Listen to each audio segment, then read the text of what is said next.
It started with a single phone call, a call that shattered a veteran father's calm morning. Emily's voice, usually bright and full of life, trembled through the speaker. The phone nearly slipped from John's hand when he heard it. "Daddy, please come. My back. It hurts so bad I can't stand.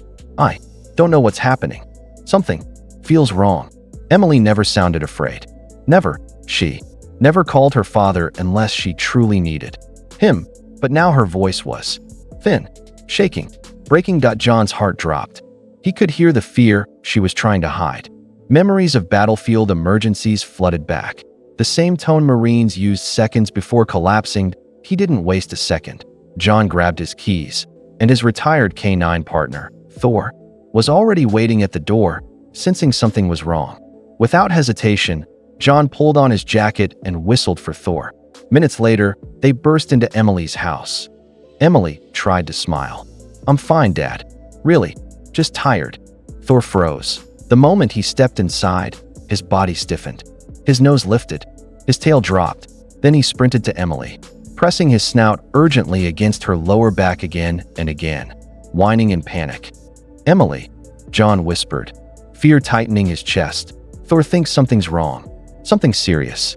Thor wasn't just worried, he had detected something hidden, something Emily couldn't feel yet.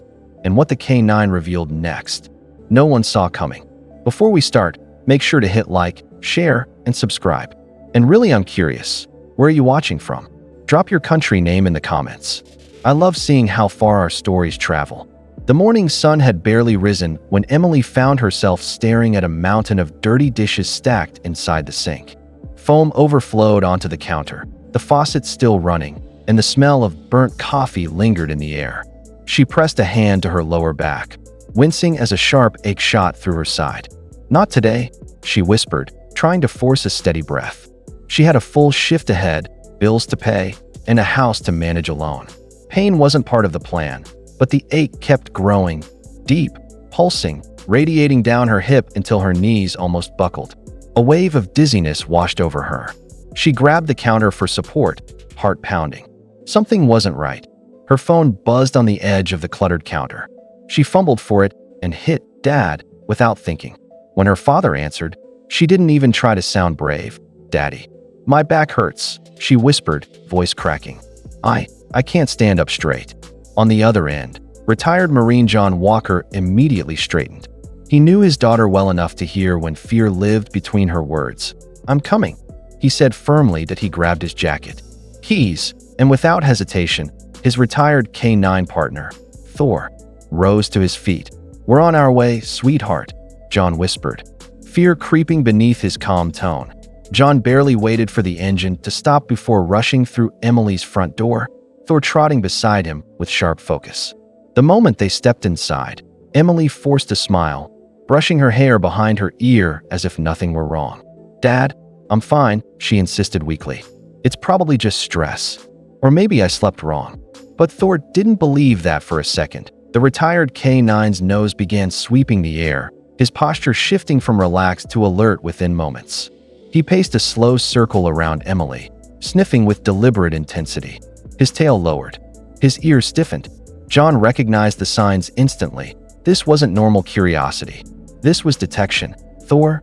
Emily laughed nervously as she bent slightly to grab a cup from the counter. The reaction was immediate. Thor let out a sharp, urgent whine and rushed forward, pressing his nose firmly against the exact spot where Emily felt the stabbing pain. His body stiffened, his breaths quickening as he nudged her again. This time more forcefully. John's stomach tightened. He'd seen Thor react like this only twice before, both times when a fellow Marine was suffering from a hidden internal injury. Emily straightened slowly, confusion written across her face. Why is he acting like that? Thor didn't step away. He planted himself at her side and refused to move. Emily tried to wave it off, forcing a shaky smile as Thor continued pressing against her side. "He's just being dramatic," she joked, though her voice trembled. But halfway through the sentence, a sudden burst of pain shot through her lower back with such force that she gasped and grabbed the counter to stay upright. "Emily." John lunged forward, steadying her as her knees nearly gave out. I don't know what's happening," she whispered, clutching her side. The pain pulsed in rhythmic waves now, sharper and faster, spreading downward like fire beneath her skin. Sweat gathered at her temples. Thor stepped in front of her, blocking her from moving any farther. His ears flattened, and he let out a low, vibrating growl, not at her, but at the invisible danger he sensed inside her body. His training had taught him to detect internal distress long before humans could recognize the signs. John lifted the back of Emily's shirt slightly, just enough to inspect the area Thor kept targeting. His breath caught. A faint discoloration, deep, bruised, unnatural, was spreading across her lower back that he had seen that before. In combat, on a Marine who didn't survive without immediate medical care. Thor barked sharply, pacing in tight circles, as if urging them to understand. Emily clutched her father's arm, fear finally breaking through her denial. "Daddy, something's really wrong." John didn't hesitate. "Get your shoes on," he said. "We're going to the hospital." Now, the hospital waiting room buzzed with activity, but everything felt distant to Emily as John guided her inside. Thor stayed glued to her leg, refusing to let even a single nurse separate them. When Emily tried to sit, Thor blocked her again, whining sharply until John helped ease her into a chair that a young doctor approached. "Lower back pain, probably muscle strain. Let's get her something for." Thor suddenly barked, loud, sharp, deliberate. The entire room turned. John raised a hand. "Doctor, he's not barking. He's warning you." The doctor blinked, confused. "He's just a dog." John stepped forward, voice firm. "He's a retired Marine K9. He has detected internal injuries before. Twice. He has never been wrong." Thor paced in front of the doctor now, nose lifted, breath short and urgent.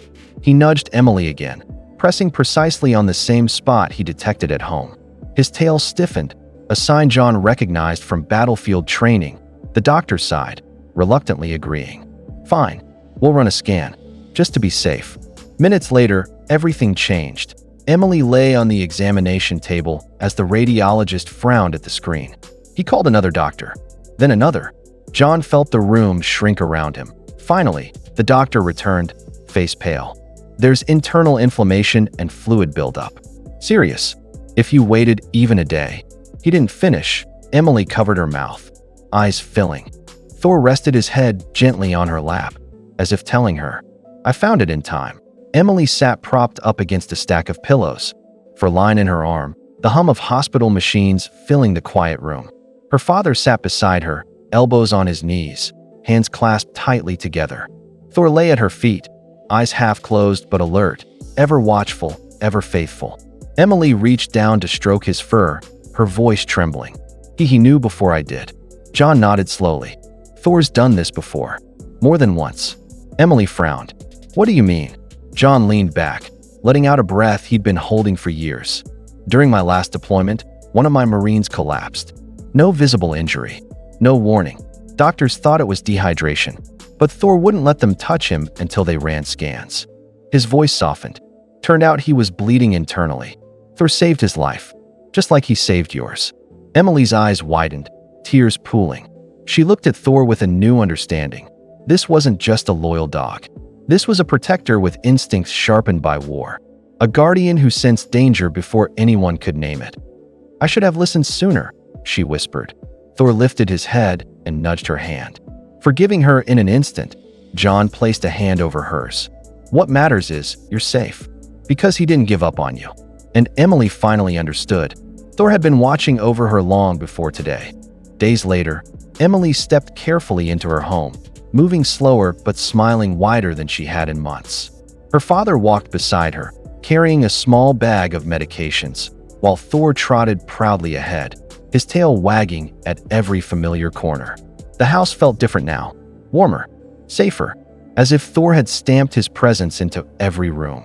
Emily settled onto the couch, and Thor immediately pressed against her side, resting his head gently on her lap. "He hasn't left your side once," John said, lowering himself into a chair with a tired smile. "I think he knows he saved your life." News of Thor's detection had already spread across the neighborhood. A local paper interviewed John, calling Thor a four-legged hero with Marine instincts. Emily laughed when she read the article, scratching under Thor's chin. "They forgot to mention he's also a sweetheart." But the biggest surprise came a week later.